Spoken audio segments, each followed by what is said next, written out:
고린도후서 9장 같이 읽겠습니다. 성도를 섬기는 일에 대하여는 내가 너에게 쓸 필요가 없나니 이는 내가 너희의 원함을 알미라. 내가 너희를 위하여 마게도냐인들에게 아가야에서는 1년 전부터 준비하였다는 것을 자랑하였는데 과연 너희의 열심이 더 많은 사람들을 분발하게 하였느니라. 그런데 이 형제를 보낸 것은 이 일에 너희를 위한 우리의 자랑이 헛되지 않고 내가 말한 것 같이 준비하게 하려 함이라. 혹 마게도냐인들이 나와 함께 가서 너희가 준비하지 아니한 것을 보면 너희는 고사하고 우리가 이 믿던 것에 부끄러움을 당할까 두려워하노라. 그러므로 내가 이 형제들로 먼저 너희에게 가서 너희가 전에 약속한 연보를 미리 준비하게 하도록 권면하는 것이 필요한 줄 생각하였노니 이렇게 준비하여야 참 연보답고 억지가 아니니라. 이것이 곧 적게 심는 자는 적게 거두고 많이 심는 자는 많이 거둔다 하는 말이로다.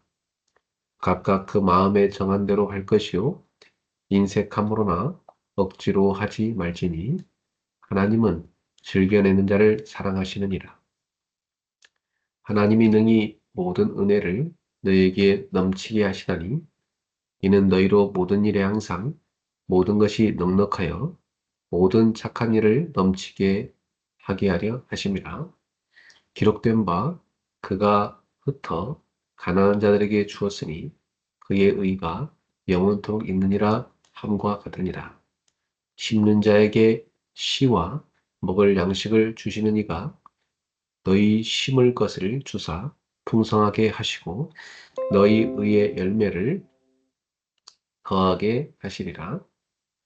더하게 하시리니 너희가 모든 일에 넉넉하여 너그럽게 연보를 함은 그들이 우리로 말미암아 하나님께 감사하게 하는 것이라.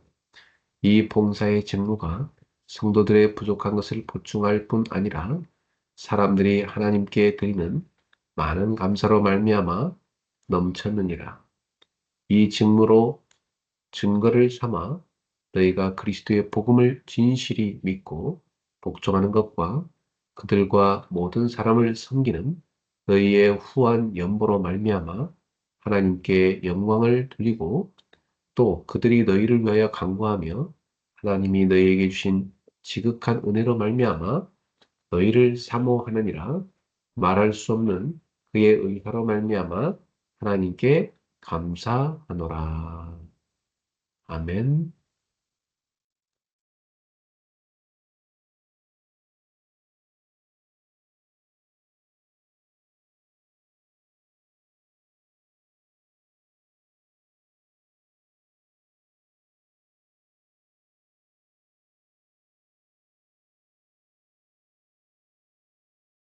이제 오늘 말씀을 같이 보겠습니다.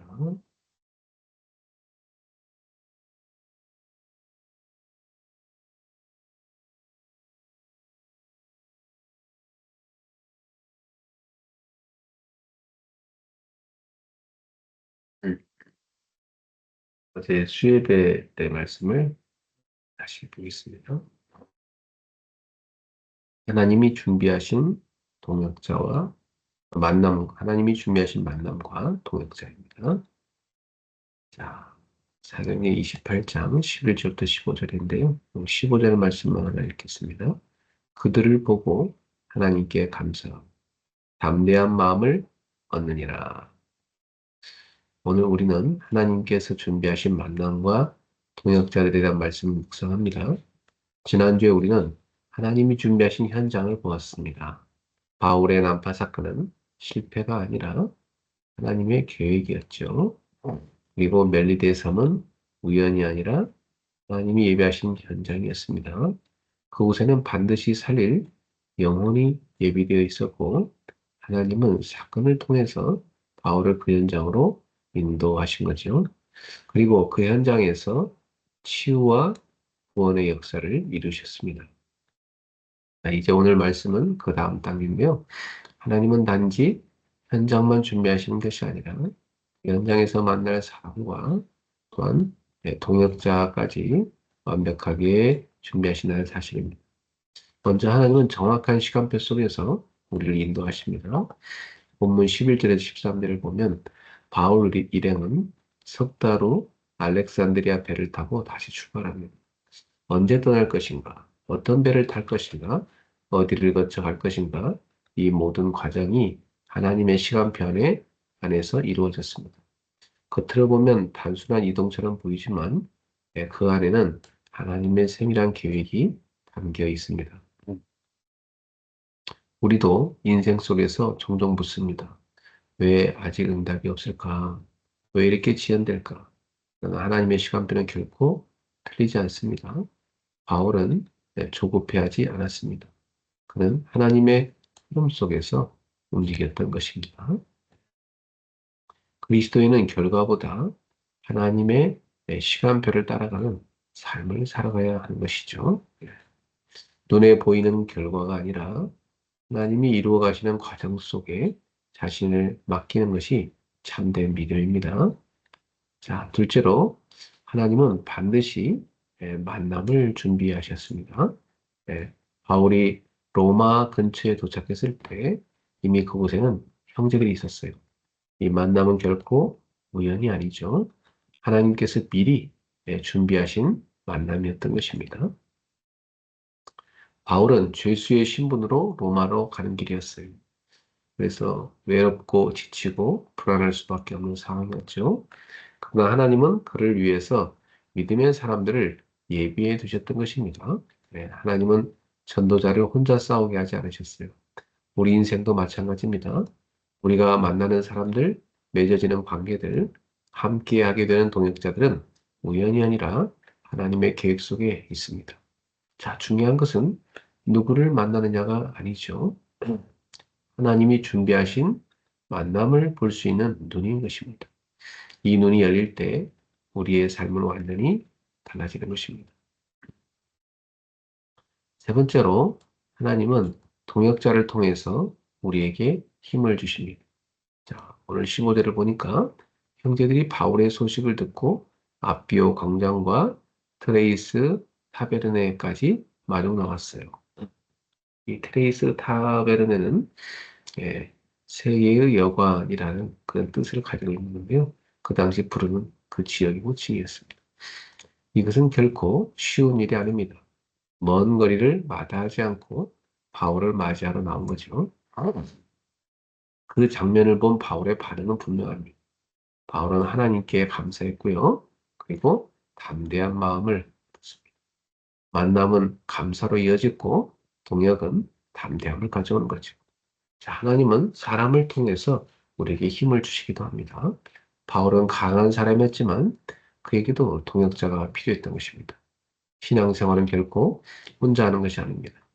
함께 기도하는 사람, 함께 말씀 붙잡는 사람, 함께 사명을 감당하는 사람들이 있을 때 우리는 더욱 담대해집니다. 하나님이 붙여주신 동역자는 단순한 인간관계가 아니라 사명을 완성하도록 돕는 하나님의 선물인 것입니다. 그러므로 우리는 서로를 소중히 여겨야 합니다. 교회 안에서 만나는 모든 성도는 하나님이 주신 동역자요, 귀한 선물인 거죠. 오래된 사람이나 새로운 사람이나 모두 동일하게 하나님이 보내신 존재인 것입니다. 시기하거나 비교할 이유가 없어요. 오히려 서로를 세우고 함께 하나님의 일을 이루어 가야 하는 것입니다. 자, 결론적으로 하나님은 현장만 준비하시는 분이 아니라 그 현장에서 만날 사람과 동역자까지 준비하시는 분입니다. 하나님은 정확한 시간표로 인도하시고 반드시 만남을 준비하시고 동역자를 통해서 우리에게 힘을 주십니다. 혹시 지금 외롭다고 느끼십니까? 혼자라고 생각하십니까? 그렇다면 기억해야 합니다. 하나님은 이미 여러분을 위한 만남을 준비하고 계십니다. 그리고 그 만남을 통해서 새로운 힘과 담대함을 주실 것입니다. 기도하겠습니다. 하나님, 아버지, 우리의 모든 삶이 하나님의 시간표 속에 있음을 믿습니다. 우리가 만나는 모든 사람과 관계 속에 하나님의 계획이 있음을 보게 하옵소서. 우리에게 허락하신 동역자들을 귀하게 여기게 하시고 함께 복음의 사명을 이루는 한 팀이 되게 하옵소서. 우리의 현장마다 빛의 모임이 세워지고 생명의 역사가 일어나게 하옵소서. 언제 어디서나 기도로 성령의 인도를 받으며 살아가게 하시고 우리를 통해 세계복음의 언약이 성취되게 하옵소서. 예수 그리스도의 이름으로 기도합니다. 음? 자, 오늘 로마서 5장 8절 말씀 암송합니다.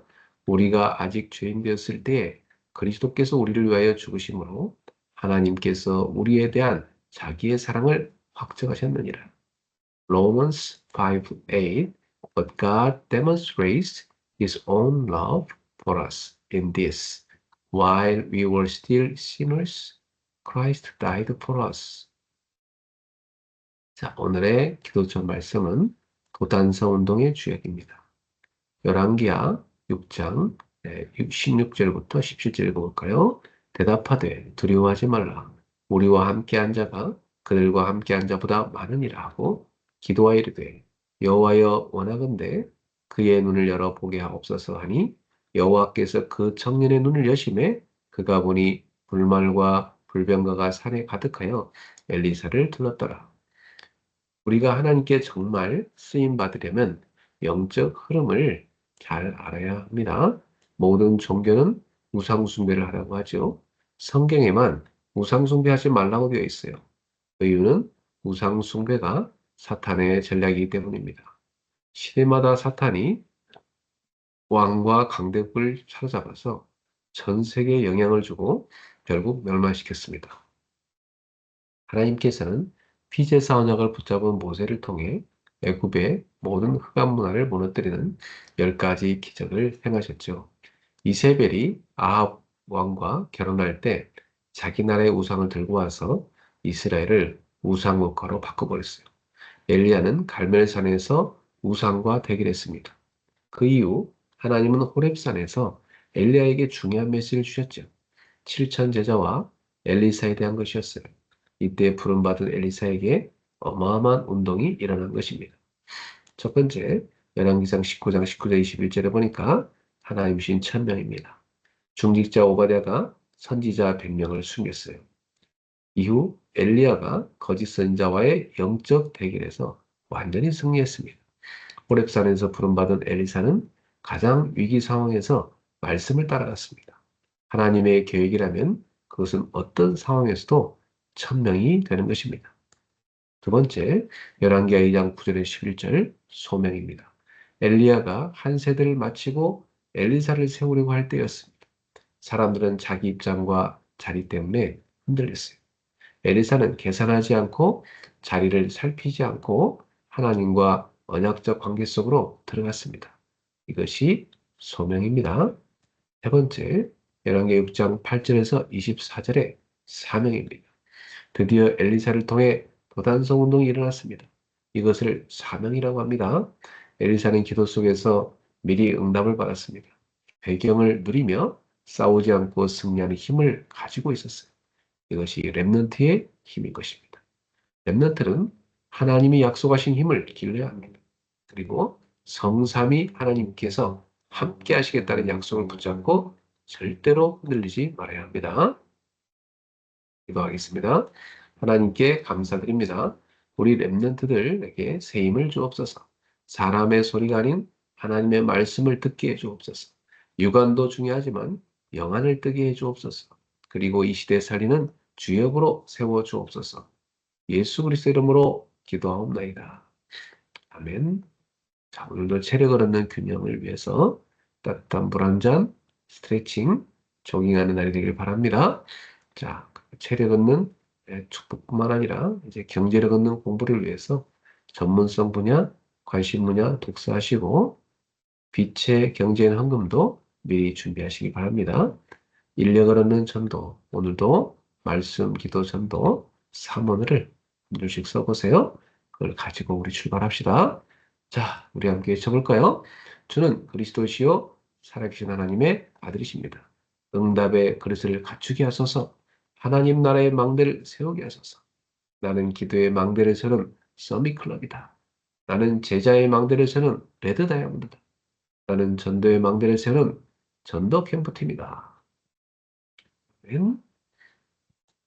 자, 오늘도 4월 30일 오늘도 주님과 함께 서밋클럽 승리한 날이기 바랍니다.